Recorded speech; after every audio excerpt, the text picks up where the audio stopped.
Anastasia, and the Russian Revolution. The 20th century brought many changes to traditional cultures around the world. Some of the most radical changes occurred in the Russian Empire, which had one of the oldest monarchies in Europe.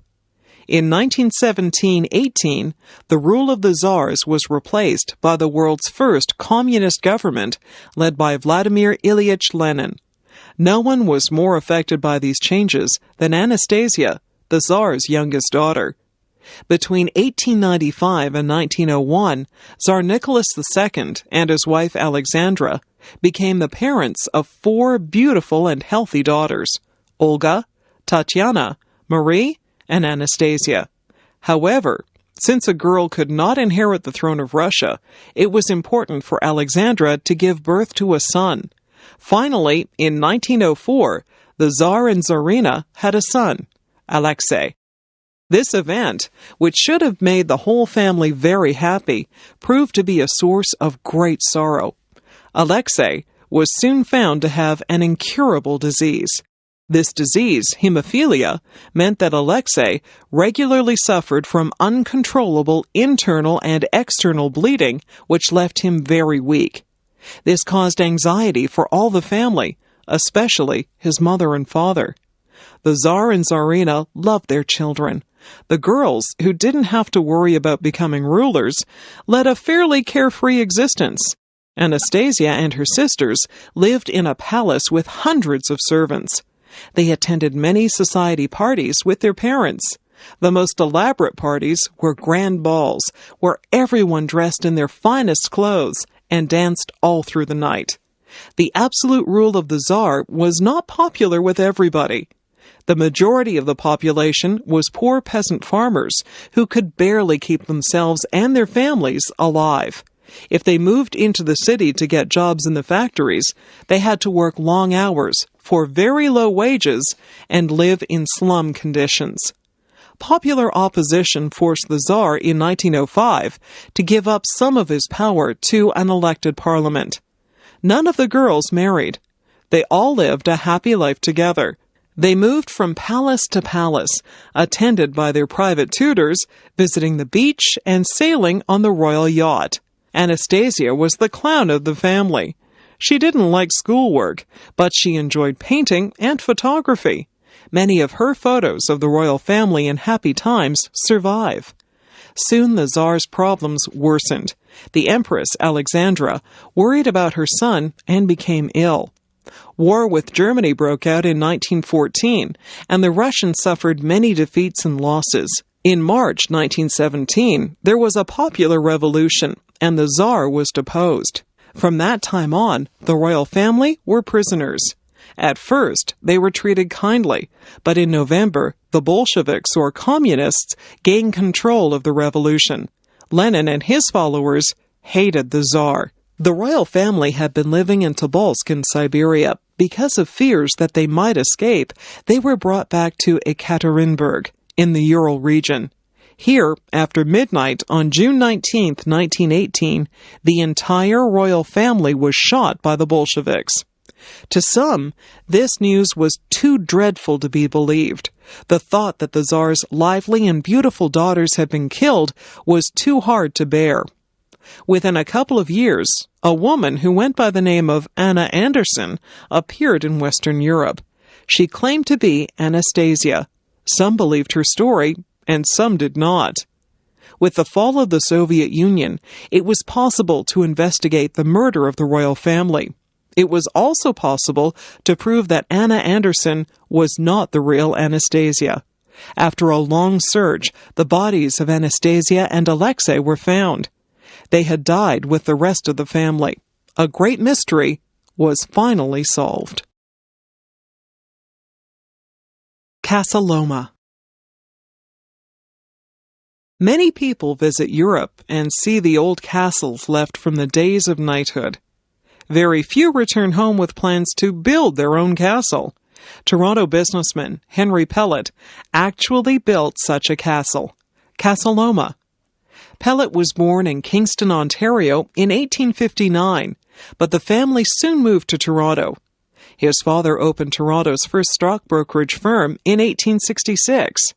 Pellet Sr. became part of Toronto's financial elite, and Henry Pellet eventually joined his father in business. The young Pellet was especially attracted by the military and the British Armed Forces. When Henry was 18, he joined the Queen's Own Rifles, a militia unit. He was soon one of the soldiers sent to suppress a railway strike. At 21, he was made an officer and gradually moved up through the ranks, eventually becoming a brigadier general. Meanwhile, Henry was learning the stock brokerage business. He soon showed considerable ability at forming new companies. Electricity was a recent invention, and Pellet hoped to be among the foremost developers. In 1883, he founded the Toronto Electric Light Company, and later was an owner of the Toronto Electric Railway. He also made money as a land speculator in the Canadian West. Unlike many businessmen of the time, however, Pellet believed in community service. He sponsored many charitable organizations and supported various good causes. In spite of his business dealings, Pellet found time to tour England and Europe regularly. He brought back ideas for a castle on the hill. Pellet's castle, however, would not be a damp, drafty castle of the Middle Ages. It would have the latest technology. Construction of Castle Loma began in 1910 and was completed in 1914. Outwardly, it looked like a medieval castle, but inside, it was comfortable and luxurious. There were 98 rooms, 3 bowling alleys, 30 bathrooms, 25 fireplaces, and 5,000 electric lights. It had an electric elevator and an indoor swimming pool. There was a library of 100,000 books, a temperature-controlled wine cellar, a shooting gallery, and a large art collection. Pellet ordered only the most expensive materials and employed the best craftsmen.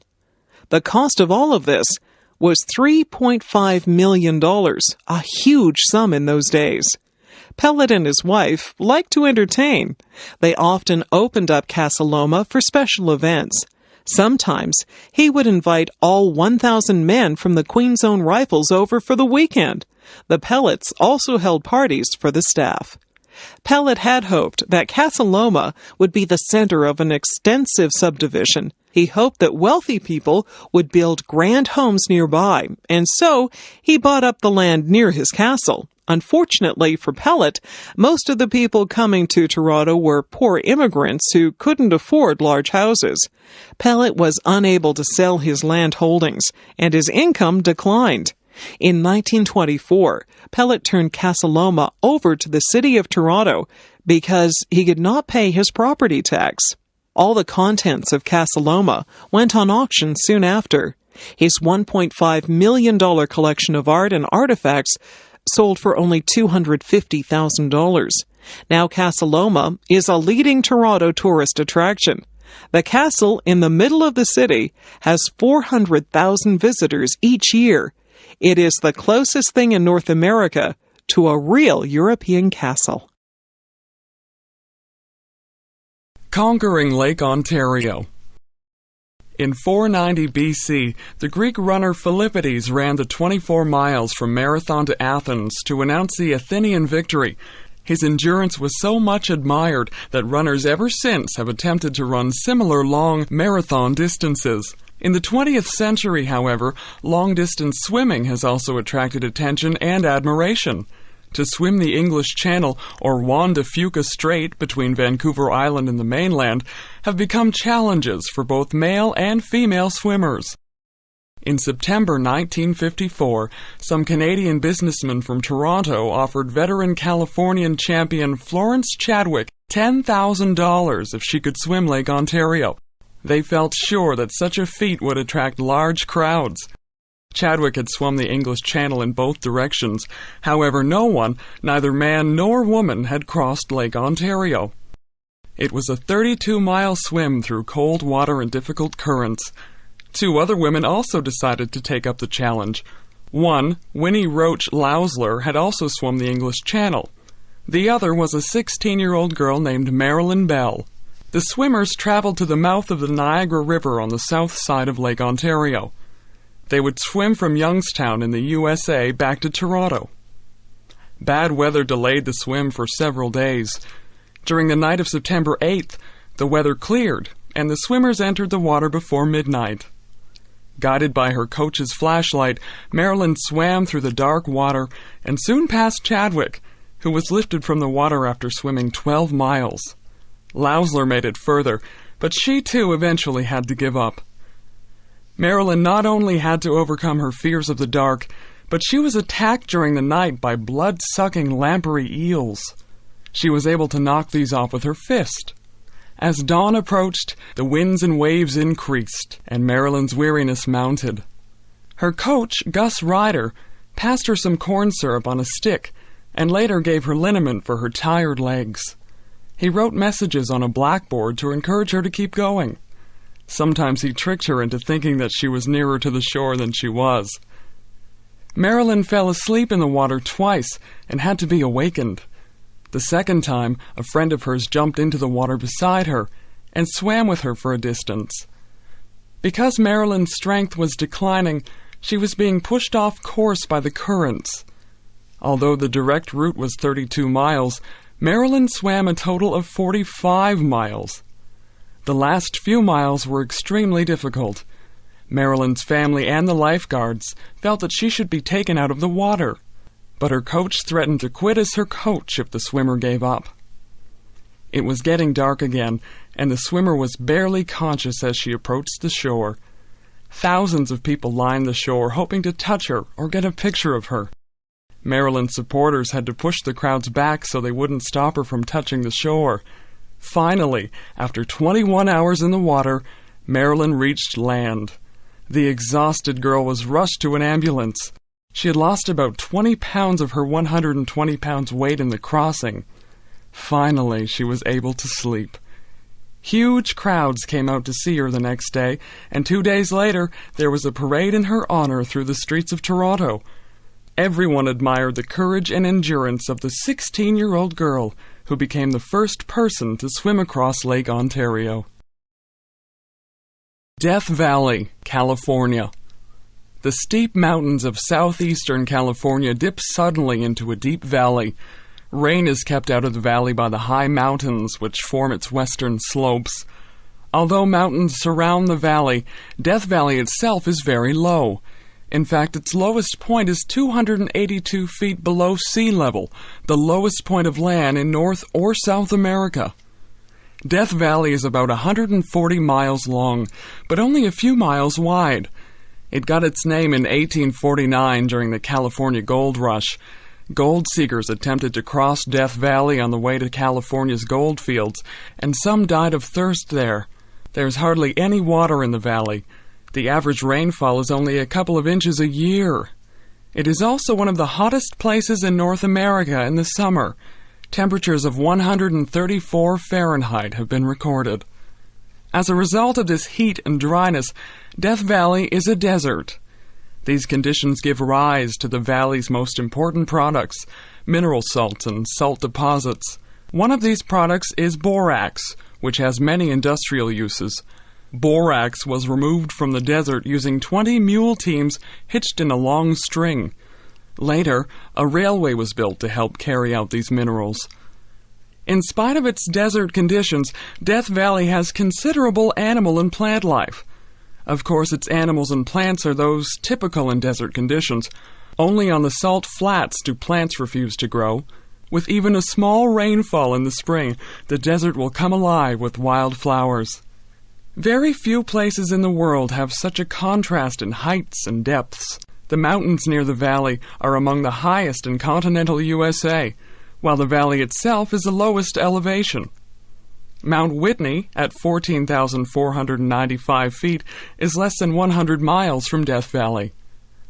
The climate in the valley from October to May is generally pleasant. Since Death Valley is now a national park, many tourists visit during this season. Now roads and hotels provide comfortable access. Death Valley is located close to the Nevada border. Its desert conditions are common throughout the area of the American West. just east of the coastal mountains. In most cases, heavy rain falls along the coast, but very little in the interior. Because there is no farming and water is hard to obtain, Death Valley and similar desert areas have very few permanent residents. Ebenezer Scrooge. In the story A Christmas Carol, Scrooge is an English businessman who thinks about nothing but money. He has no friends and spends no time with his family. He lives alone, eats alone, and works alone, except for his underpaid clerk Bob Cratchit. Scrooge never spends his money, but hoards it all and prides himself on his frugality. Scrooge hates Christmas. It's all nonsense to him. People spend money on food and gifts and parties. Often they can't afford what they spend. Worse than that, they take a whole day off work, and so lose a chance to make more money. Scrooge is angry that he has to give his clerk the day off with pay. He feels that he's being robbed. Christmas is also a time when people are asked to give money to help the poor.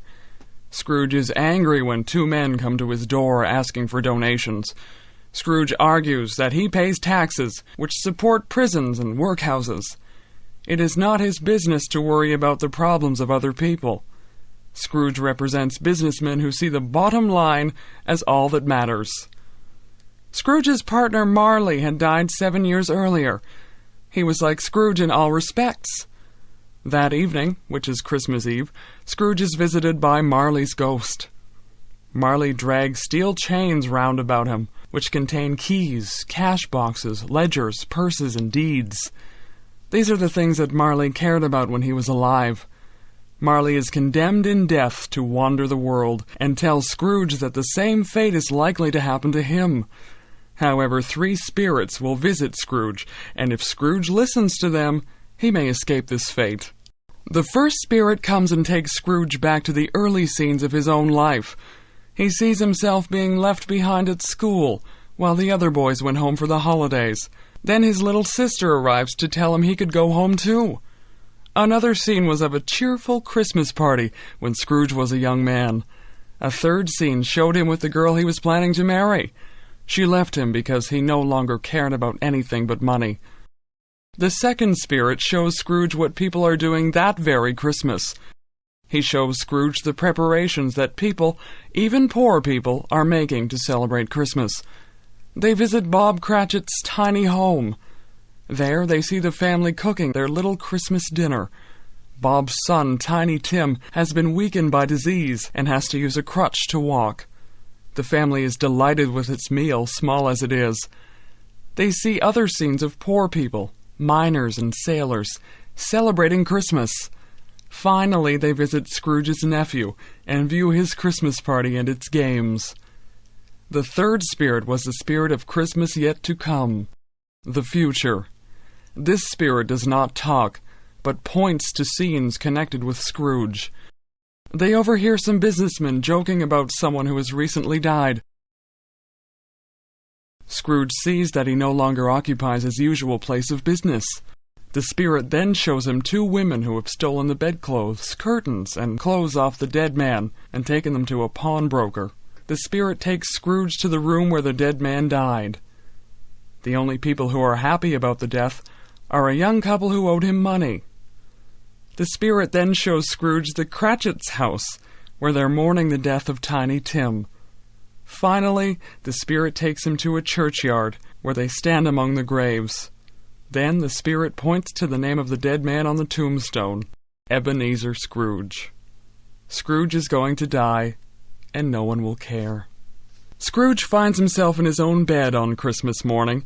He is resolved now to avoid the fate that the spirits had shown him.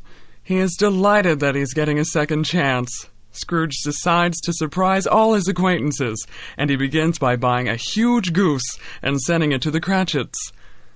On his walk, he meets the 2 men collecting for the poor and offers them a large sum of money. He goes on to join his nephew at a Christmas party. The next day, when Bob Cratchit comes into work, Scrooge gives him a raise in his salary. He also takes care of Tiny Tim so that Tim recovers his health. Charles Dickens' story was written at a time when governments did very little to help the poor. Wages were very low, and many businessmen were unwilling to look after their workers properly. Dickens points out that people like Scrooge not only make other people unhappy, but also are usually unhappy themselves. It is possible to be a very rich businessman and a poor human being at the same time. Gambling. Many governments have turned to legalized gambling as a way to increase revenues. Raising taxes has become very unpopular, and gambling can be seen as a cash cow. Large casinos are often considered good for areas with high unemployment. Most new casinos include a variety of slot machines, table games such as blackjack, and roulette wheels. Opponents of gambling point to problems associated with it. Crime rates go up, especially with respect to theft and prostitution. People become addicted to gambling and play until they are broke. Stress is put on families when one member gambles and the grocery and rent money are spent. On the other hand, many people view gambling as an exciting form of entertainment. They look forward to the opportunity to play the lottery or go to the casino. Often they feel that they are getting good value, in terms of entertainment, for what they spend. The truth is probably that some people can control the urge to gamble while some cannot. People who find gambling really exciting feel that they have to go back for that high, even if it means spending all their money. Many people doubt that governments should promote gambling, since it is certain to produce addicts. There has also been some question whether gambling is good for the local economy. If a casino is built in an area of high unemployment, will local people really benefit? The answer seems to be both yes and no. People may benefit if the gamblers come in large numbers from outside the area and spend their money there. That is, if the casino is a notable tourist attraction. On the other hand, if not many people come from outside the area, there are few benefits. In this case, most of the gamblers are local people who are spending the little money they have. Gambling is especially attractive to older and retired people. Since older people don't have much chance of making a lot of new money, the thought of winning the jackpot is very attractive to them. Casinos regularly run buses from retirement homes so that seniors can come and gamble. Some would see this as taking advantage of lonely people. There are stories in the newspaper about couples leaving their children locked in the car for 6 or 8 hours while they gamble. One man hoped to improve his finances by gambling, but he lost heavily. His wife found out and went gambling herself, hoping to win some of the money back. Before long, they had to sell their house to pay their gambling debts. Gambling has usually been associated with organized crime. Even today, when government agencies supervise gambling, it would appear that there is still a crime connection. This may be because many of the best gamblers and gambling administrators learn their trade outside of the law.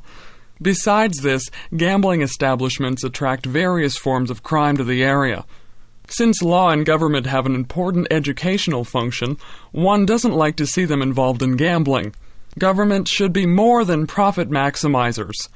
They should be concerned chiefly with the public good. Hawaii. In the middle of the Pacific Ocean, far from any land, there are the Hawaiian Islands. These islands are the tops of a chain of volcanic mountains. 2 volcanoes on the island of Hawaii are still active. There are 5 larger islands. Kauai is to the west. Oahu, Molokai, and Maui are in the middle, and Hawaii is to the east. There are 3 smaller islands. Hawaii is the largest island of the group, but Oahu has the largest population. The capital city, Honolulu, is on Oahu. Since the Hawaiian Islands are so far from any land, one might wonder how people arrived there. The answer is that the first Hawaiians were very good sailors. They traveled thousands of miles from other islands in the Pacific in canoes. To keep these canoes stable in the ocean, they attached an outrigger, or pontoon, to the main canoe. Sometimes they fastened 2 canoes together and put a wooden platform on top. Then they could carry lots of people and supplies. The first Hawaiians were Polynesians, and probably came from the Marquesas and Tahiti in the South Pacific. They were a tall, good-looking people. Their kings made rules about how their people should live, and priests and advisors called kahunas enforced these. Today, the phrase, the big kahuna, means someone who is, or thinks he is, very important. Although Hawaii lies within the tropics, it has a very mild climate. Sea breezes keep the weather from getting too hot, even in the summer. Many edible plants grow in abundance there, so it was not difficult for the Hawaiians to live very comfortably without working hard. Captain Cook was the first European to reach Hawaii in 1778. Soon, European and American ships visited there regularly. The sailors also brought diseases formerly unknown. By 1853, the population had dropped to 73,000 from about 300,000 when Cook visited in 1778.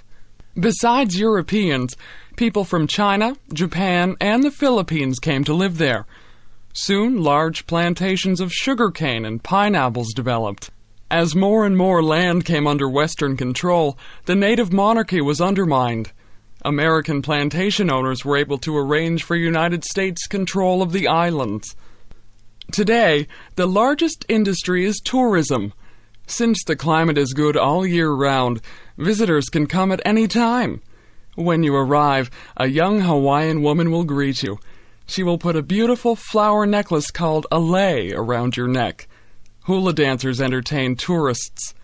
Hula dancers wear skirts made of long leaves. Each dancer tells a story by moving their arms and hands in a certain way.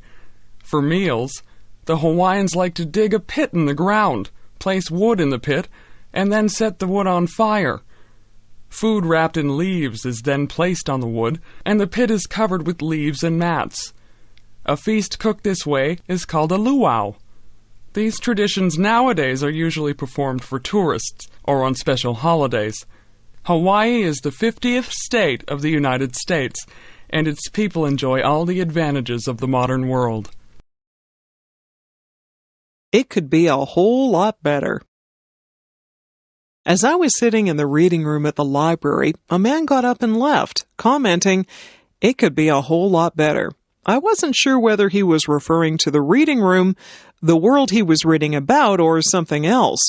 I replied without thinking, "That's always true and always false." What I meant was that it was always possible to make little changes to improve things, but it isn't clear ahead of time that these changes will make a big overall improvement in a library, in the world, or in anything else. Years ago, literary critics used to examine great writers very closely to find bad phrasing or ungrammatical sentences. They'd look at a play by Shakespeare and identify lines that they didn't think were very good. Sometimes they would suggest that these lines were added by another writer, or that Shakespeare had written this part quickly without much consideration. Sometimes they would omit or improve on the lines. It is doubtful that any of Shakespeare's plays were actually improved by these critics. An entire play needs high points and low points, poetry and prose. The whole thing is greater than its individual parts, and changing a couple of these parts may not improve the whole thing. It is the same in many other areas: music, athletics, scholarship, and probably everyday living. It's not always the singer or musician who is flawless that we admire most. Sometimes it is the person whose performance is not perfect, but who puts a special energy, feeling, or enthusiasm into their work that we admire. It is true that little things can sometimes add up to a big difference. Changing a bad habit can make a difference in your life and in the lives of the people around you. Giving up smoking, for example, or ceasing to criticize a family member can make an important difference. Sometimes, however, we are only looking at the symptoms of a larger problem. For example, nearly everyone would agree that giving up smoking is a good idea. But if our smoking is related to emotional problems or stress in our lives, then giving up smoking may make us feel even worse. It may be necessary to deal with the root problem. It can happen, too, that being always on the lookout for ways to improve things may become a problem in itself. Perfectionism means never being satisfied with things as they are, especially if we're always criticizing people around us for not being good enough. This can become a bad thing. A popular saying in North America is, "If it ain't broke, don't fix it." This is a warning to people who feel that their role or position involves making continuous changes in policies, procedures, products, or personnel. Sometimes the drive for change can be more of a personality problem than a genuine concern to make things better. Real problems are often clearly apparent. Problems like world hunger, personality conflicts, policies that don't work, poor levels of service, bad manners, and all kinds of troubles are hard to ignore. They are also difficult to resolve. Perhaps that's one reason why some people identify things as problems which are of concern to hardly anyone except themselves. Yes, we can make the world and the reading room better, but we can also make them worse. It takes a lot of discernment and usually some experience to know how to make a particular thing better.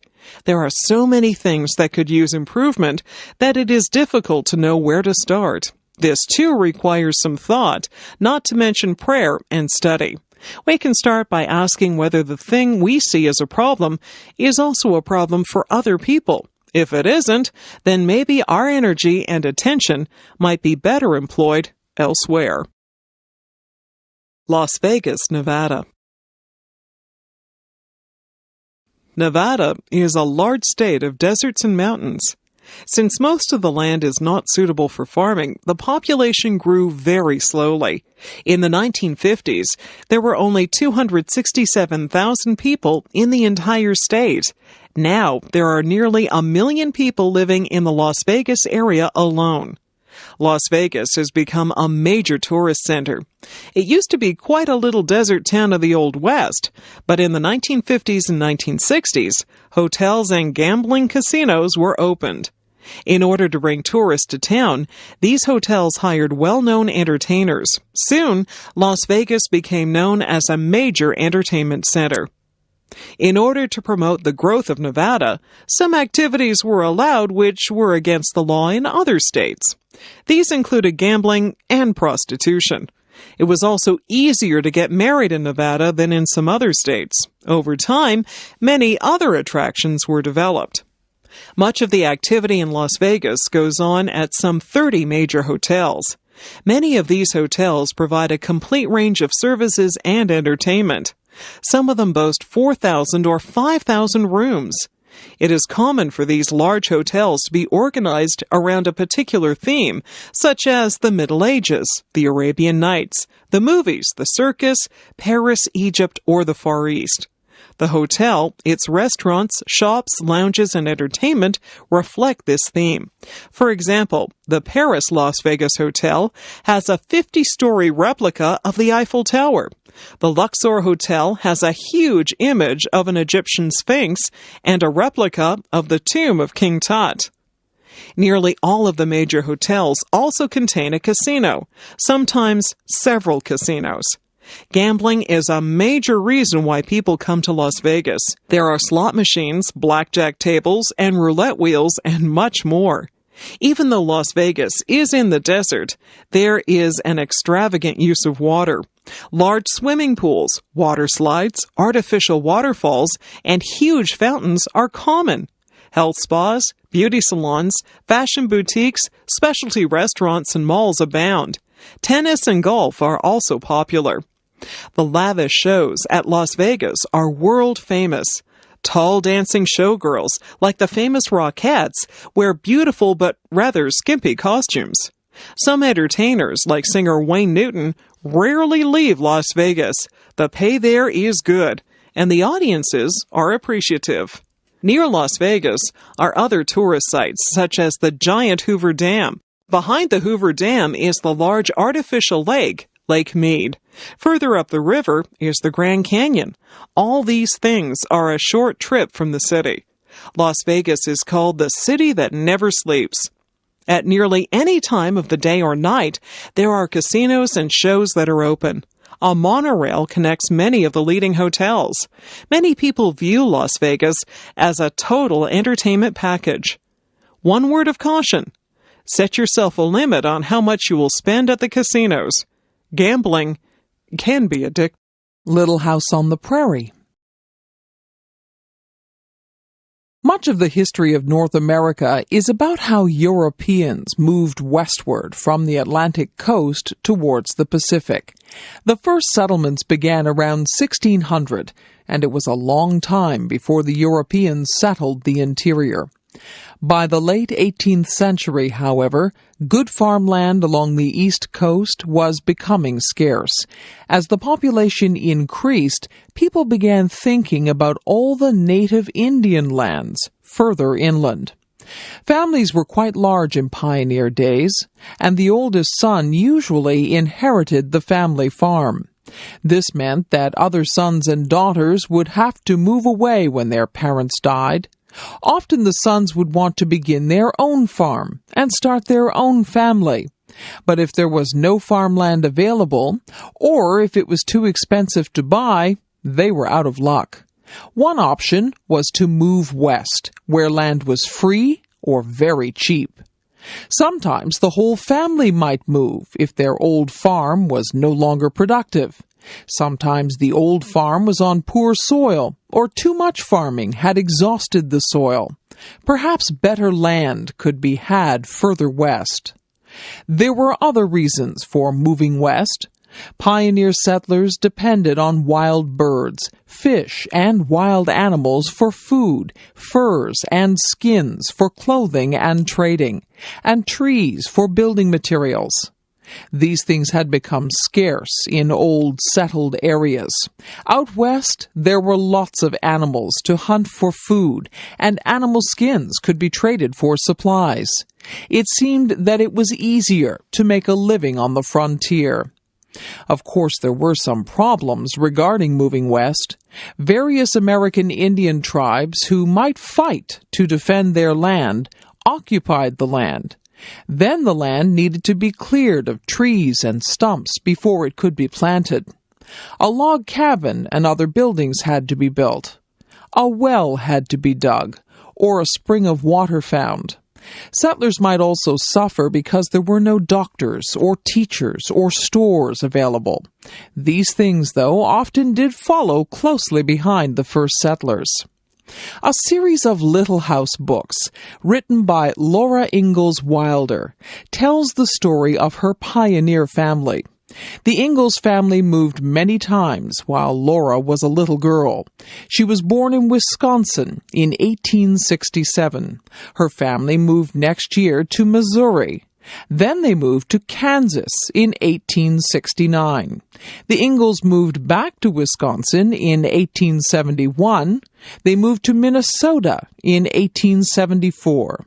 Her family went to Iowa in 1876, then back to Minnesota in 1877. Finally, they moved to DeSmet, South Dakota in 1879, and there the family remained. All these moves were typical for a pioneer family, always on the lookout for better land and other opportunities. But all these moves involved very hard work, all of which seemed all lost when the family had to move again. For example, when Laura's parents moved to the Kansas prairie in 1869, they had many hardships. The family put all their belongings in a covered wagon, which measured 4 feet by 10 feet. 2 horses pulled it, and the family dog followed along. Laura and her sister Mary were very little girls. The family and their wagon were nearly washed away trying to cross a small river.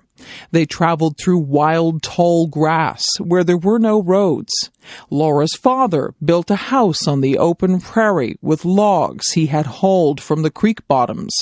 One of the nearby settlers helped him.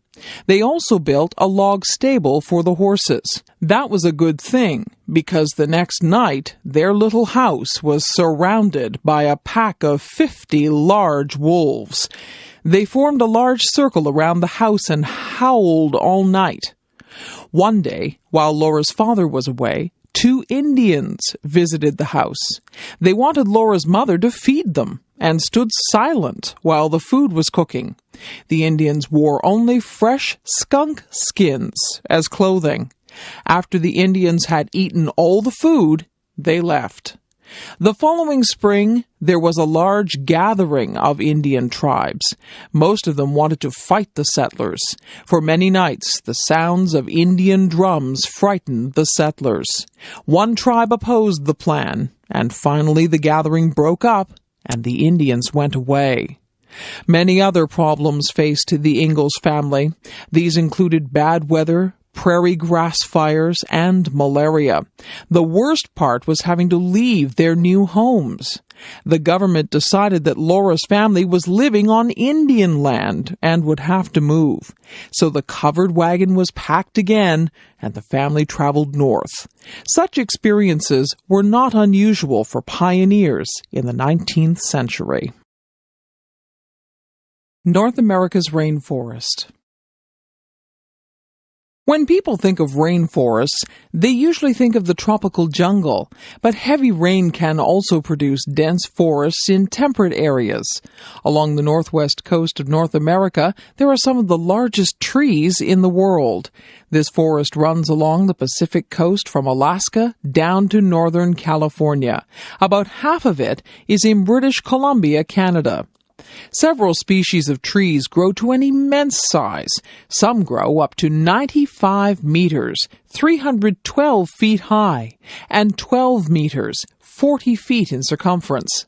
They may be as much as 1,000 years old. Because the trees are so tall, the forest has various levels of growth. Small plants attach themselves to the tall trees and may form a kind of garden in the air. Further down are the tops of the younger trees. Closer to the ground are shrubs and bushes. Along the ground are moss, ferns, berries, and other plants. These old forests have developed over several thousand years. The tall trees are at least several hundred years old. This old forest has several special features. Some of the dead tall trees remain standing and become homes for insects, birds, and small animals. Trees that fall to the ground can become nurse logs for new plants or trees to grow on. Trees that fall across rivers and streams can provide natural dams, which provide quiet water for animals to live in. In recent years, it has become common for logging companies to clear-cut this old forest. To clear-cut a forest means to go into a section of forest with heavy machinery and cut down every tree. Sometimes these clear-cuts are as large as some European countries. Logging companies are doing this because it is a cheap method of logging. The problem is that when an old forest is cut, it does not grow back again. Even with replanting, companies produce a tree farm, not an old forest. The complexity of an old forest, which grew over thousands of years, is lost forever.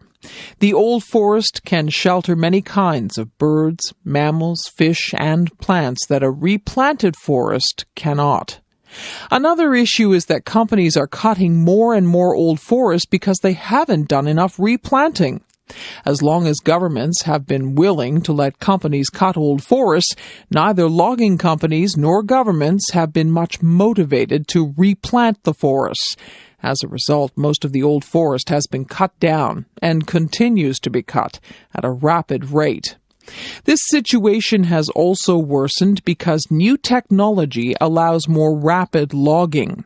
Clear-cut logging results in erosion, which in turn damages the quality of rivers and streams. This causes a decline in the salmon fishery. Animals like grizzly bears, elk, and deer are harmed by the loss of habitat. Likewise, birds that nest in the old forest, such as bald eagles, owls, woodpeckers, and various seabirds, are being threatened. Recently, public interest in the old rainforests has resulted in an increase in tourism. People come to see these spectacular trees and the many plants and animals that depend on them. We hope that these unique temperate rainforests will remain for many more generations to enjoy. Prince Edward Island. Throughout history, people have dreamed about a special place, remote from the day-to-day business world. Sometimes they have thought of this place as an enchanted world where the weather is always good and the food is always easy to get. Sometimes it has been a hidden valley in the mountains, or an island far out to sea. When the Europeans arrived in the South Pacific, they thought that they had found it. Islands such as Tahiti seemed about as perfect as possible. Nowadays, our cities grow larger and larger, and people have to work harder and harder to succeed. Many people would like to escape to a quieter, slower, more peaceful, more attractive environment. When summer holidays come, many people travel to Prince Edward Island in eastern Canada. It has a mild summer climate and hardly ever gets too hot or dry. The fields, trees, and crops stay green all summer. In fact, PEI is famous for the many shades of green on the island. Its soil and dirt roads are red because of iron oxide in the soil, and visitors are never far away from the blue waters of the Gulf of St. Lawrence. In late June and early July, the roadsides are covered with large purple flowers called lupins. The vivid colors of PEI help make the province a photographer's paradise. Prince Edward Island is almost 100 miles long and about 20 miles wide. It is small enough that a tourist can see much of the island in a couple of days, but there are enough interesting things to see and do that most people like to stay longer. One of the chief traditional occupations is fishing. At one time, fishing was an important source of food and income for many islanders. Now the fisheries are in decline. Boat owners find it more profitable to take tourists out to fish than to fish themselves. Lobsters and shellfish are still important to the island, which is famous for its lobster suppers. Tourists can visit many picturesque little fishing villages all around the coastline. Farming is also important. PEI is famous for its potatoes, which are exported all over the world. Dairy farming is also common, and local ice cream is popular with tourists.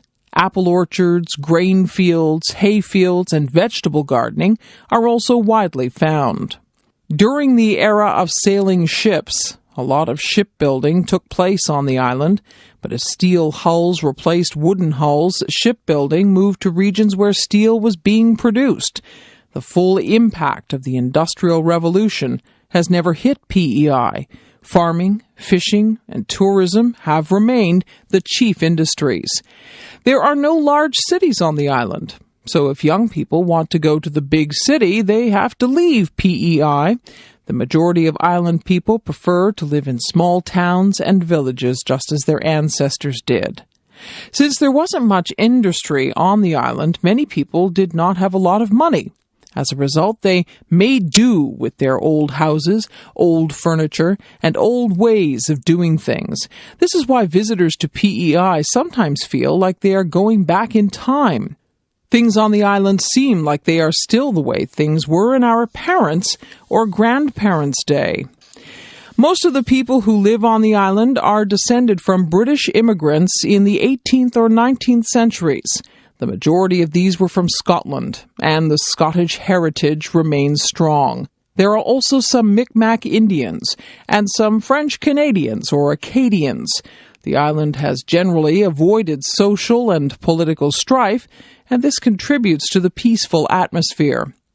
Islanders welcome people from away as tourists. However, some say that to be a true islander, you have to be born on the island. Nonetheless, some tourists have fallen in love with PEI and have gone there to live. A couple of years ago, a bridge was built to connect the island with the mainland. Many opposed this fixed link, saying that it would destroy the special PEI atmosphere. It remains to be seen whether the island will change now that tourists can drive directly onto the rich red soil. Red-Haired Anne. The story of Anne Shirley, the red-headed orphan, has been popular around the world for almost a century. The opening chapters of Anne of Green Gables tell how a brother and sister, living together on a farm, have decided to adopt a boy. Matthew Cuthbert is now 60 years old and needs help working the farm. They have sent away to the orphanage, and the boy will be arriving by train. When Matthew goes to the train station with his horse and buggy, there is no boy, only a girl, Anne Shirley. Anne is no ordinary girl. She has a vivid imagination and loves to talk about things that interest her. Matthew, who is shy and quiet, takes an immediate liking to her. When they arrive home, however, his sister Marilla is very upset. She doesn't see what good a girl would be to them.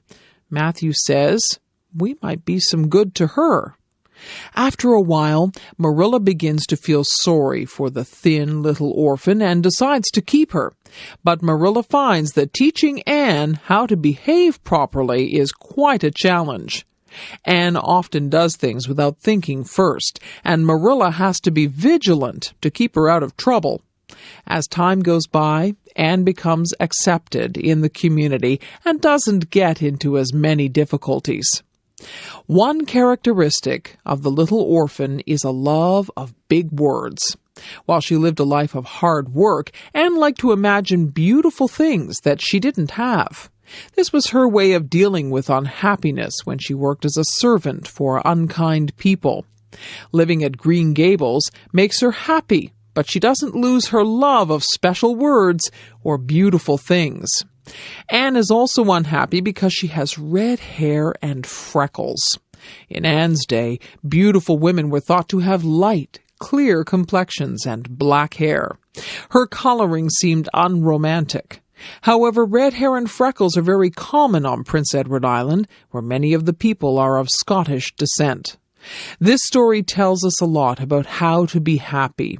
When Matthew and Marilla stop worrying about needing a boy and start taking care of Anne, they find that they enjoy having her around. Their lives become much more interesting now that they have someone who needs them. So happiness involves looking after others and being needed by them. There are many stories about orphans when Anne of Green Gables was written. Before modern medicine, many parents died before their children were grown up. A lot of mothers died in childbirth. Since fathers didn't usually try to raise young children in those days, someone else had to take the responsibility. This is what happened to Lucy Maud Montgomery, the author of Anne. Her mother died when she was a baby, and her father left her with her mother's parents. Montgomery's grandparents provided a good home for her, but they were very strict and stern and didn't have a lot of sympathy with the little girl. In her story, Montgomery is imagining how she would have liked her own life to have happened. What if her grandparents had been more like Matthew and Marilla? What if they had allowed her to do more of the things she wanted to do? Wouldn't she have been happier then?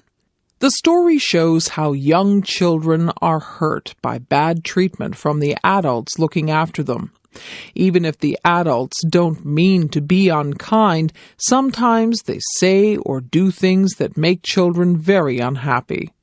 Anne teaches parents and grandparents to encourage their children and help them to be happy and successful.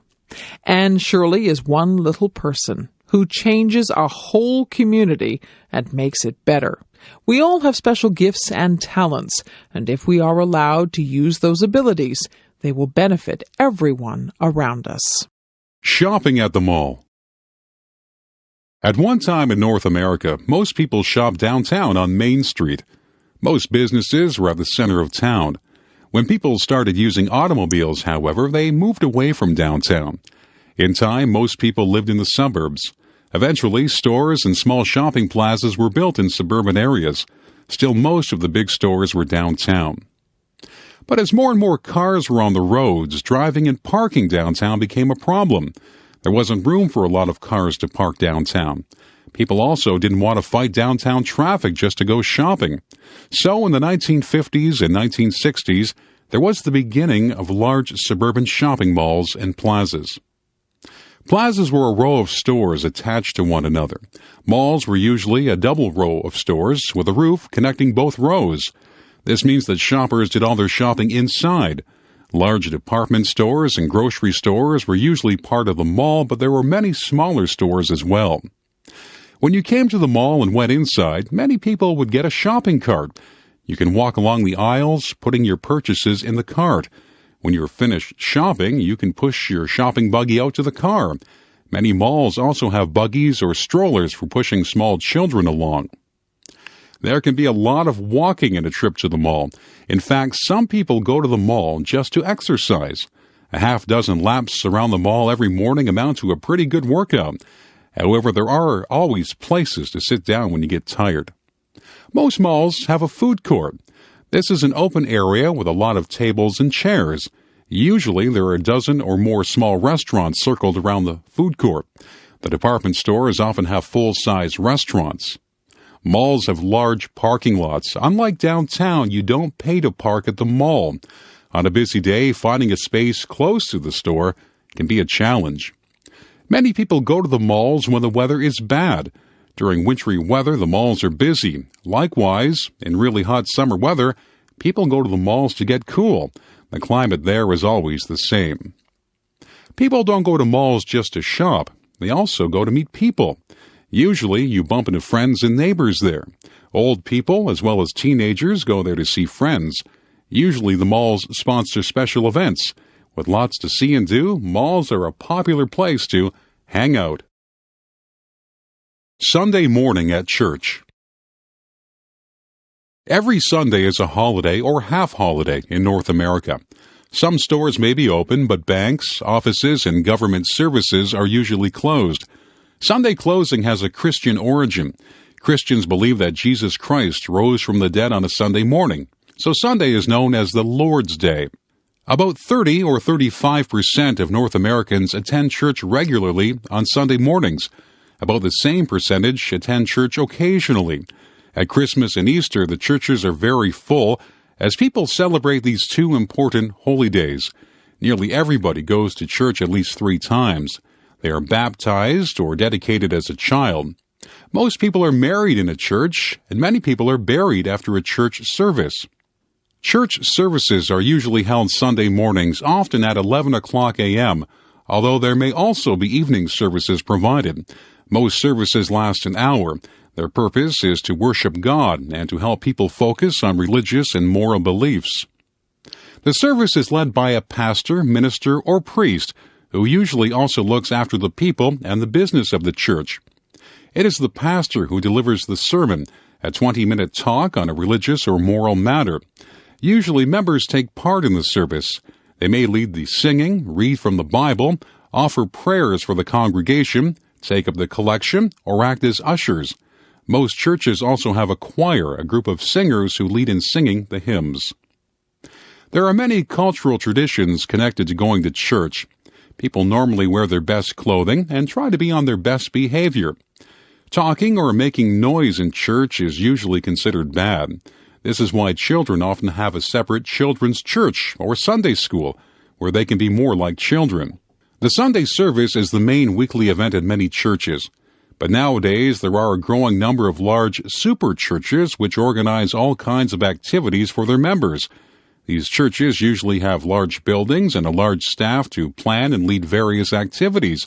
These might include prayer group, counseling and social work, youth programs, social action, fundraising events, etc. Many large churches have gymnasiums for regular sports activities. At the same time, house churches are also becoming very popular. These are small groups of people who meet at private homes. Sometimes a group will meet in a house until they have the money to buy a church. But many people say they prefer to meet in small groups. That way they get to know one another better. Then they feel comfortable sharing their problems and successes and praying for each other. Some say that large churches can interfere with getting close to God and other Christians. There are many different brands of Christianity. The largest single denomination in North America is Roman Catholicism. One large Christian brands are Episcopalian, Methodist, Baptist, Pentecostal, Lutheran, and Presbyterian. All have slightly different traditions and beliefs. Although in the past these groups have often been in conflict with one another, today they usually cooperate in working together for their members and the community. The Calgary Stampede. The Wild West, as we know it from Hollywood westerns, did not last a long time. Its height was from about 1865 to 1885, or only 20 years. By 1885, there were railways across the plains, fences had been built around farms, and ranches and lawmen were on the lookout for any troublemakers. Not only that, but by 1885, nearly all the buffalo had been killed and most of the Indians were on reservations. Still, the Wild West had captured the imagination of the reading public. A former buffalo hunter and Indian scout, Buffalo Bill Cody, decided to take advantage of his fame as a cowboy. In 1883, he organized Buffalo Bill's Wild West Show and toured North America and Europe. Alberta, Canada, had been the last part of the Old West to be settled, but by 1912, ranching was being replaced by farming. The city of Calgary was itself becoming a commercial and industrial center. Old-timers looked back fondly to the old days of cowboys and Indians. In 1908, the Miller Brothers Wild West Show visited Calgary. One of the cowboys, Guy Wiedeck, talked to local businessmen about putting on a rodeo and the Wild West Show. Eventually, 4 Calgary businessmen put up $25,000 each to finance the event. Wiedeck was a good organizer. He advertised all over the U.S. and the Canadian West for cowboys and rodeo riders to come. And with $25,000 in prize money, people came from as far away as Mexico. Wiedeck was able to persuade the Canadian government to let large numbers of Indians leave their reservations to attend. In fact, the Indians were a big part of the program. The main rodeo events were bronco riding, bareback riding, women's bronco riding, steer roping, and bulldogging. These events were based on things that working cowboys actually did. But to make them harder, special bucking horses were brought in. One horse named Cyclone had never been ridden long by anyone. He had thrown 127 riders in a row. Most of the rodeo cowboys came from the United States, from Wyoming, Oregon, Oklahoma, Colorado, and Arizona. But there were also Canadian cowboys and some Canadian Indians competing. Queen Victoria's son, the Duke of Connaught, was the Grand Marshal. Many cowboys rode well, but no one could stay on Cyclone.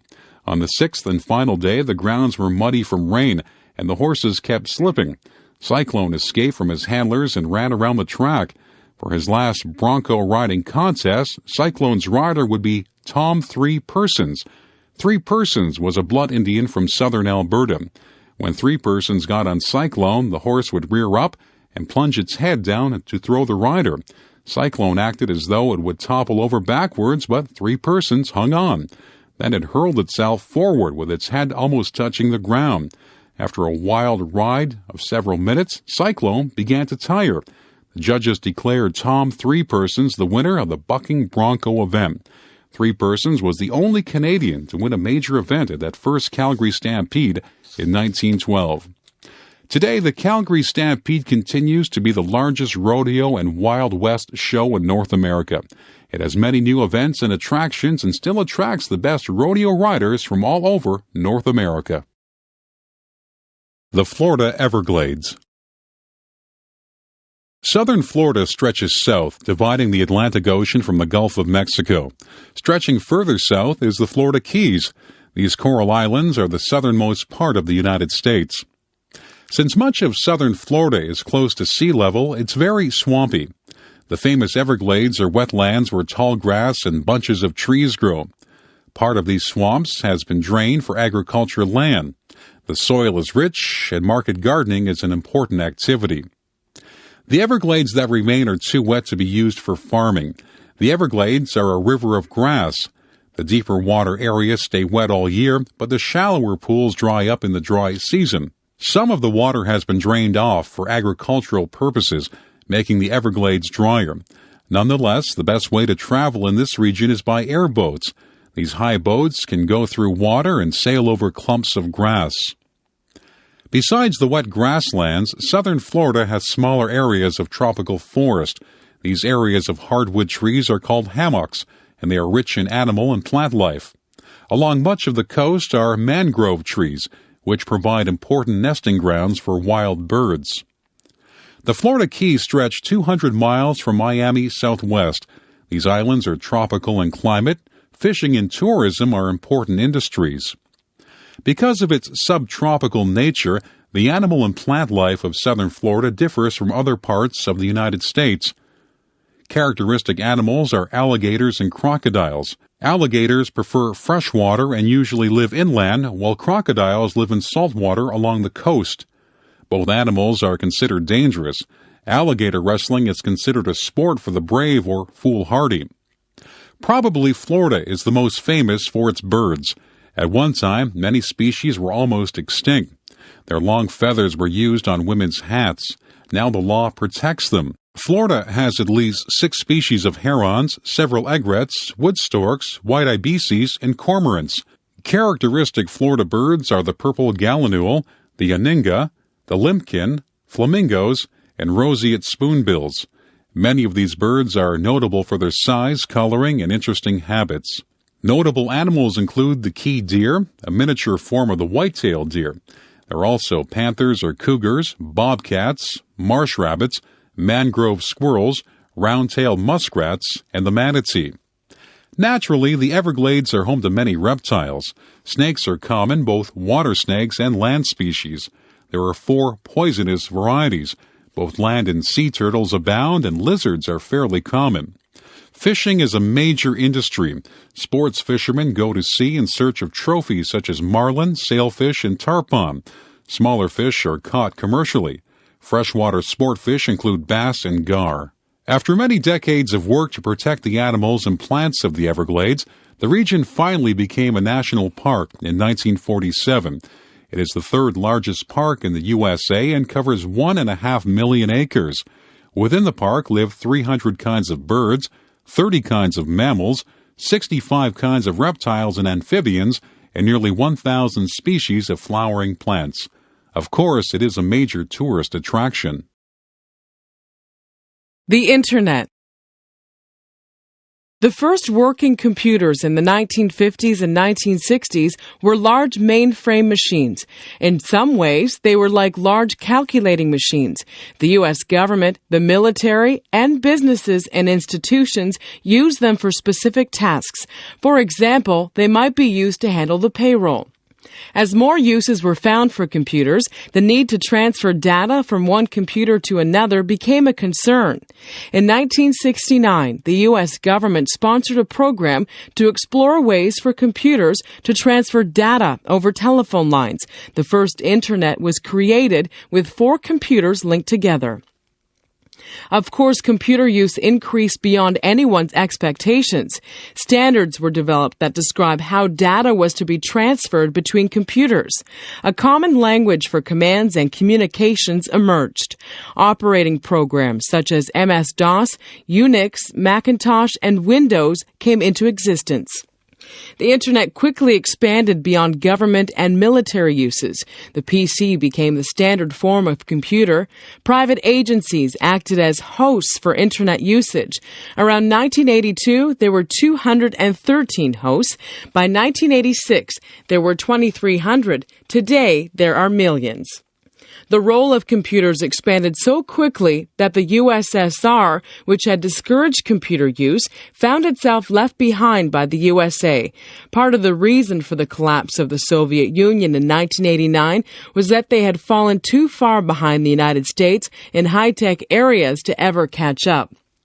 One of the most popular uses of the computer is electronic mail or email. You can send a letter by computer over the Internet to anywhere in the world in seconds or less, and it doesn't cost anything extra. Now data can be transferred great distances almost instantaneously. Another major internet use is the World Wide Web. In the early days, all web pages were text only. In the 1990s, it became possible to make web pages interactive and multimedia. Interactive means that readers could click on items on the web page and get more information. They could also communicate directly with the web page owner. Multimedia means that web pages were no longer text only. They could also have graphics, film, video, and audio. This has helped to turn computers into popular entertainment. Nowadays, people spend hours every day surfing the net. However, there are some problems. For some people, computers are addictive. Many businesses are trying to control employees using the net during working hours. Since the internet includes just about every kind of information, not all of it is good. You can find directions on how to become a criminal or a terrorist. There are scam artists who want to cheat you out of money. There are also aggressive pornography salesmen, not to mention people who want to kill your computer with viruses. Since the internet is not closely regulated, it's up to individual users to follow computer etiquette. Parents need to supervise their children's use of the net. Although the internet has some disadvantages, many people see the net as one of the greatest inventions of modern times. Alexander Graham Bell. The Victorian period was a time of many new inventions. Earlier discoveries such as the steam engine, the screw propeller, the power of electricity, and the possibility of sending messages along a wire were now applied to everyday life. Inventors such as Thomas Edison and Nikola Tesla explored new methods for harnessing electric power. Some of the greatest discoveries were made by Alexander Graham Bell. Bell was born in Scotland in 1847. Both his father and grandmother taught speech methods and worked with deaf and dumb children. Alexander was also interested in this work, especially as his mother was almost deaf. Alexander's two brothers died of tuberculosis, and he himself contracted the disease, so his parents decided to leave Scotland for a drier, healthier climate. They moved to Bradford, Ontario, Canada, and lived in a roomy, comfortable house overlooking the Grand River. Today, the Bell Homestead is an historical museum that attracts visitors from all over the world. At that time, Canada did not have a lot of business opportunities, so Alexander found a job teaching speech in Boston, USA, but he returned to Brantford every summer. In Boston, Bell married one of his deaf students. His father-in-law suggested that there were good business opportunities in inventing communication devices. Bell soon developed a method for sending more than one telegraph message at the same time. While working on improving the telegraph, Bell and his assistant Thomas Watson found a way to send the human voice over wires. On August 10, 1876, Bell sent the first telephone message over wires strung between Brantford and Paris, Ontario, 8 miles away. The telephone caused an international sensation, with government leaders asking to have one, but Bell didn't stop there. He worked on the recording properties of wax cylinders and other approaches to flat phonograph records. He also developed the photophone, which later led to the development of the motion picture soundtrack. Bell worked on these inventions at his laboratory in Washington, D.C., but he didn't like the hot, humid summer weather there, so Bell began looking for a new place to spend his summers. He decided to build a summer home in Cape Breton Island, Nova Scotia. The island reminded Bell of his native Scotland. Now he had space during the summer to do experiments outside. He soon began to experiment with flying machines. Bell designed and tested huge kites, hoping to come up with a frame for a flying machine. Along with some enthusiastic friends, Bell also experimented with airplanes. On February 23, 1909, one of these planes flew through the air for half a mile. This was the first airplane flight in the British Empire. The Alexander Graham Bell Museum in Baddeck, Nova Scotia, displays many of these inventions. Bell was also interested in making a faster boat. Since much of a boat stays underwater, the water resistance slows the boat down. Bell thought that if you could raise the boat out of the water, it would go much faster. Working on Cape Breton Island, Bell and his friends developed the hydrofoil, a boat that would skim the surface of the water at high speeds. Hydrofoils are in use in many places today. Every time people use the telephone, listen to a recording, watch a movie or television, or ride on a hydrofoil, they owe a debt to that great inventor, Alexander Graham Bell. Charlotte Church. Many years ago, a German opera impresario was asked why so many of his leading ladies were physically unattractive. He replied, "The ones who look like horses sing like nightingales, and vice versa." Certainly a good voice doesn't always go with an attractive appearance, but in our day of media images, good looks seem very important. Charlotte Church recorded her first album when she was 12 years old. It was called Voice of an Angel. Everyone agreed that the little girl has a very big voice, and they were delighted that Charlotte not only sounded like an angel, she also looked like one. Her sweet schoolgirl appearance and winning smile are part of her success.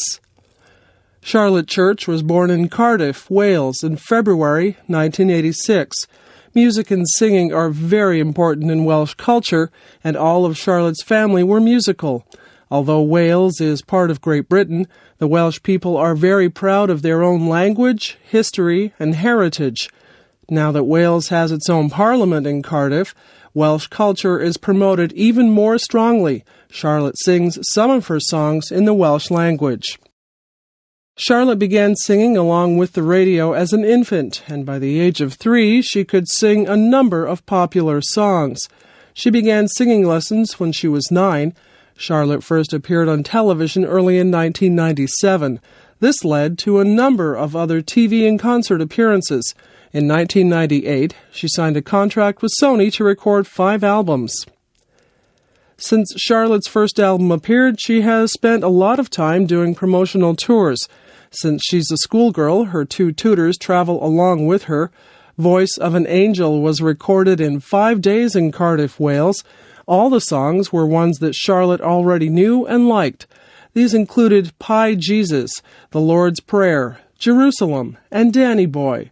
The album came out on November 9, 1998, and within a couple of weeks was number 4 on the popular music charts. She recorded her second album, Charlotte Church, in 1999. Traveling involves doing showcases for people in the music industry and the media. This is to encourage people to promote your music. Charlotte also appeared on various U.S. talk shows, including David Letterman and Jay Leno. She finds that she gets asked the same questions over and over again. Besides media celebrities, Charlotte has met many leading public figures. Since she is a Roman Catholic, Charlotte was especially excited to meet the Pope. This was after she'd been invited to sing at a Christmas concert at the Vatican. She was also asked to sing at Prince Charles' 50th birthday party in 1998. She saw the Prince again in 1999 when she sang at the official opening of the Welsh National Assembly. Queen Elizabeth and Prince Philip talked to her too. Later that year, she sang for Bill and Hillary Clinton at the Ford Theater in Washington. Something that people like about Charlotte Church is that when she hasn't been spoiled by fame. Many show business kids are loud, brash, noisy, and rude. But when she is away from the stage, the young singer leads a normal life with her family and friends. Even when she is on TV, she comes across as an ordinary teenager, but a very nice one. Charlotte's voice always gets comments. It seems like such a big voice for a little girl. Very few teenagers have a powerful operatic voice like hers. Some people have found it hard to believe that it is actually Charlotte singing. For the most part, she enjoys her success. She likes to travel and meet new people. Los Angeles is her favorite city, and she likes the United States and Canada. But she is always glad to get home to Wales and be with her friends. At the moment, she goes to an all-girls school, so she doesn't see boys very often. But at age 15, an interest in boys is likely to become a factor in her life. Charlotte now has recorded 3 albums, and we can expect a 4th in 2001. She also has written an account of her life for all her fans. It is entitled Voice of an Angel, My Life, So Far. Garage sales and yard sales. Every Saturday morning in our part of the world, except in winter, many people drive around the city looking for yard sales. Yard sales or garage sales often take place in the driveway of someone's home or perhaps the front lawn. The homeowners take out all the stuff they don't want and arrange it in front of their house. Usually they put a price tag on items. People driving by will stop to see if there's anything they want. Many people spend every Saturday morning shopping at yard sales. If they find that they have bought too many things, then they have a yard sale of their own. Some of the shoppers are dealers who buy things for resale. Sometimes they resell them at their own yard sales, but some dealers are professionals who run antique stores, used bookshops, flea markets, or used furniture and appliance stores. Usually, the dealers will try to get to the yard sale before anyone else. That way, they have the best selection. Often, they'll try to buy items for less than what the price tag says. The cheaper they can buy the item, the more profit they can make when they resell it. Their motto is, buy low, sell high. Sometimes a merchant will boast that he paid $1 for a glass or china cup at a yard sale and sold it for $100 at his store or on the internet. By having catalogs that show the value of collectibles, dealers can sometimes make large profits. Now, however, many of the people having yard sales will try to check the value of the things they are selling first, so it is getting harder to get a real bargain. One reason for yard sales is that North Americans often live in big houses, which fill up with things. People may use the basement, the attic, the spare room, and the garage to store things that they aren't using. If they store things in their garage, all they have to do is open the garage door and have a garage sale. When children grow up and move away, the parents will often sell the children's old clothes, toys, and furniture. Another reason for yard sales is that there are a lot of things that people might like but don't want to pay full price for. For example, if someone likes to read novels, they may be happy to pay $1 for a book at a yard sale rather than $20 or $30 at a retail store. What sorts of things are sold at yard sales? Just about anything you might find in a house or yard. There are ornaments, china, home decorations, sports equipment, bicycles, games, dolls, toys, tables and chairs, lamps, appliances, books, records, paintings, clothes, record players, and much, much more. Some items are things that were popular a few years ago, but now have gone out of fashion. This might include many toys, books, and games that relate to an old television show that is no longer being shown. While a lot of older people go to yard sales, so do a lot of students. Students and young people may need cheap furniture for their apartment or a bicycle to get to school or work. They may not be able to pay full price. If you are lucky, you can find almost anything at a yard sale. The trick is to get there early. Most yard sales are advertised to start at 9 a.m., but dealers may arrive as early as 7:30 a.m. By 10 a.m., the busiest part is already over, although most yard sales go on into the afternoon. Yard sales tend to prove the common saying that one person's trash is another person's treasure. Trial by jury. If you are a citizen of Canada or the United States, it is very likely that you will be summoned at some time for jury duty. A letter will come in the mail telling you to report to a certain place at a given time. There are legal penalties for not attending because jury duty is considered every citizen's responsibility. Often, a large number of people, perhaps several hundred, will be summoned at one time. When you arrive, you will join a lineup of others who are registering for duty. Eventually, you will get to a table and talk to an official. If you have a special reason for not being a juror, such as ill health, you may be excused at this point. Those not immediately exempted will become a part of a jury panel. Out of this panel, a number of juries of 12 people will be chosen. These will decide a variety of criminal cases over the next few weeks. What follows is the experience of one woman in a jury pool. She went ahead with others into a large courtroom where they spent the whole day. At the front of the courtroom were the judge and the lawyers for the prosecution and for the defense. One of the lawyers explained what the case was going to be about. The names of the jury panel were in a box at the front. When someone's name was called, they went up to the front of the courtroom.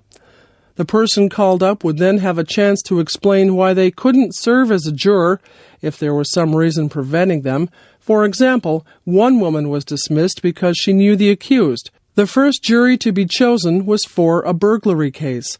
A panel member went forward and faced the accused. Then the lawyers in the trial decided whether the juror was satisfactory to them. At lunchtime, the panel was dismissed for an hour. The second jury was to try someone on a charge of murder. Usually, the panel was told approximately how long the trial might be. Since jurors are not usually paid, many would like to avoid being involved in a long trial. The woman was called forward and had to look the man accused of murder in the eye. This made her quite nervous. Judging by her expression, the two lawyers would decide whether they wanted her on the jury or not. The defense lawyer would try to choose someone who seemed sympathetic to the man accused. The prosecutor would prefer someone who was not sympathetic. The woman excused herself by saying she had a very young child to look after and no relatives to help. She was allowed to go home at the end of the day. Some people wonder whether it is fair for lawyers to dismiss jurors who may not be sympathetic in their cases. For example, defense lawyers may try to choose young people if they think these will be less severe to their clients. In the case above, the lawyers seem to prefer women to men. This means that a lot of people are dismissed from being jurors without a good reason. One principle of the jury system, however, is to protect the rights of the accused particularly well. One might say that the jury system is biased in favor of the defendant. This is why defense lawyers have an opportunity to dismiss people who they think will not be favorable to their clients. Furthermore, having 12 jurors gives the defense a good opportunity for a successful defense. If the defense attorney can raise a reasonable doubt about the guilt of his client in even one juror, then the accused has a chance of being released. This happened in the O.J. Simpson murder trial. There, even though there was strong evidence that Simpson committed the crime, the defense was able to insinuate some doubts among the jurors. Moreover, the defense lawyers may be able to appeal to the emotions of the jurors, particularly if they can think of a way to gain sympathy for their client. For this reason, defense lawyers are more likely to choose trial by jury over trial by judge alone. A judge is less likely to be swayed by emotion than a jury, and a defense attorney may also prefer a criminal trial to a civil suit. In the latter case, the client does not have to be proven guilty beyond a reasonable doubt, but will be found liable if the preponderance of evidence is against him or her. This is why O.J. Simpson was acquitted on criminal charges, but then found liable for damages in a civil suit. Business ethics. What do business and ethics have to do with each other? Business is about making profits. Ethics is about right and wrong. How are they connected? Well, business ethics is the study of right and wrong as applied to business actions. Some businessmen would say that there is no need for business ethics. If we don't break the laws of the country, we have nothing to worry about. However, we can do many bad things without breaking laws. In some countries, it would be legal for a businessman to pollute the land, sea, and air, to confine his workers to barracks, and to hire children to work in factories. But these things may not be right. On the other hand, it may be illegal for a businessman to do some good things. For example, his society may expect him to treat people unequally and discriminate against some ethnic or religious groups. In order to know what is right or wrong, we need a moral rule. This rule does not come from business itself, but from ethics. So we need a statement of what we believe to be right. The American Declaration of Independence in 1776 states an ethical principle. We hold these truths to be self-evident, that all men are created equal. The Declaration further tells us that all men have a right to life, liberty, and the pursuit of happiness. Principles such as these can be used in American politics and law to decide whether an action is right or wrong. Many companies have their own ethical guidelines. IBM, for example, outlines its corporate ethics under headings such as tips, gifts, and entertainment, accurate reporting, fair competition, and not boasting. So each employee knows what to do or not to do in various situations. Ethical choices are made on three levels. Individuals, by companies, and by societies make them. An individual might choose whether or not to accept a bribe. A company might decide whether or not to bribe government officials. A government or society might decide whether or not to outlaw bribery. Similar principles of right and wrong might be used at all three levels. For example, it might be decided that bribery is simply wrong in all situations. On the other hand, it might be decided to view the situation case by case. In other words, there is a strong ethical stand and a more tentative ethical stand.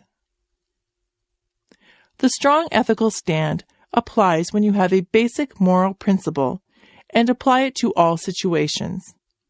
For example, you might believe that it was always wrong to let workers handle hazardous substances without any protection. The weaker stand would consider whether it is legal to do so. If it is legal to let workers handle dangerous materials, and this conforms to social expectations, then the weak ethical stand would say, no problem. As long as the law is not broken and no one strenuously objects, then everything is okay. However, in ethics, there is a principle called the moral minimum. This principle means that you should never harm another person knowingly. The only exception would be to protect some other people or yourself. So business ethics would say that the businessman who exposes his workers to hazardous chemicals is wrong.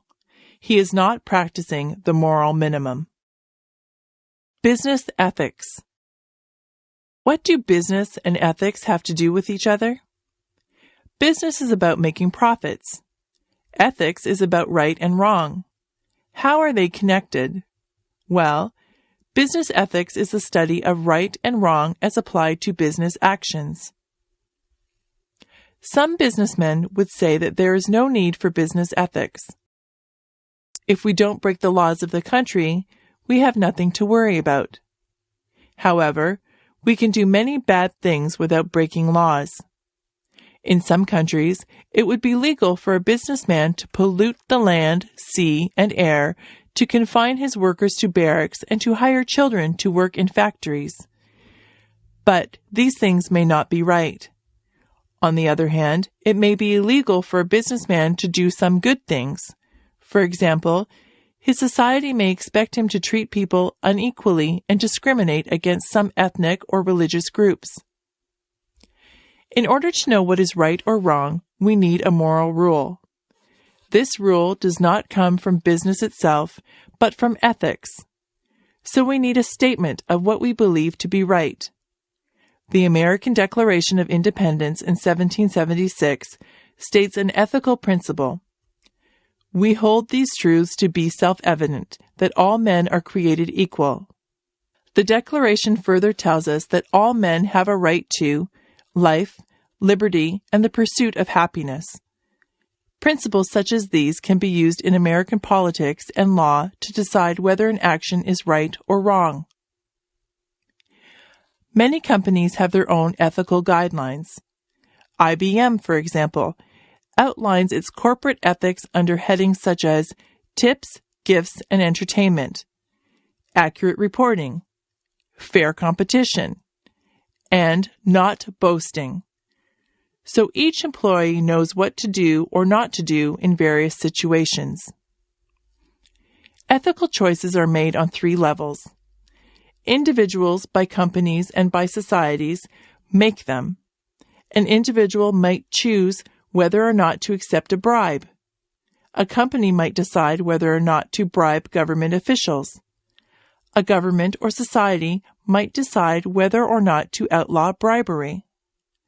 Similar principles of right and wrong might be used at all three levels. For example, it might be decided that bribery is simply wrong in all situations. On the other hand, it might be decided to view the situation case by case. In other words, there is a strong ethical stand and a more tentative ethical stand.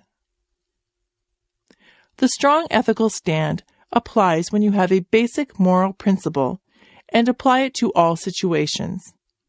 For example, you might believe that it was always wrong to let workers handle hazardous substances without any protection. The weaker stand would consider whether it is legal to do so. If it is legal to let workers handle dangerous materials, and this conforms to social expectations, then the weak ethical stand would say, no problem. As long as the law is not broken and no one strenuously objects, then everything is okay. However, in ethics, there is a principle called the moral minimum. This principle means that you should never harm another person knowingly. The only exception would be to protect some other people or yourself. So business ethics would say that the businessman who exposes his workers to hazardous chemicals is wrong. He is not practicing the moral minimum.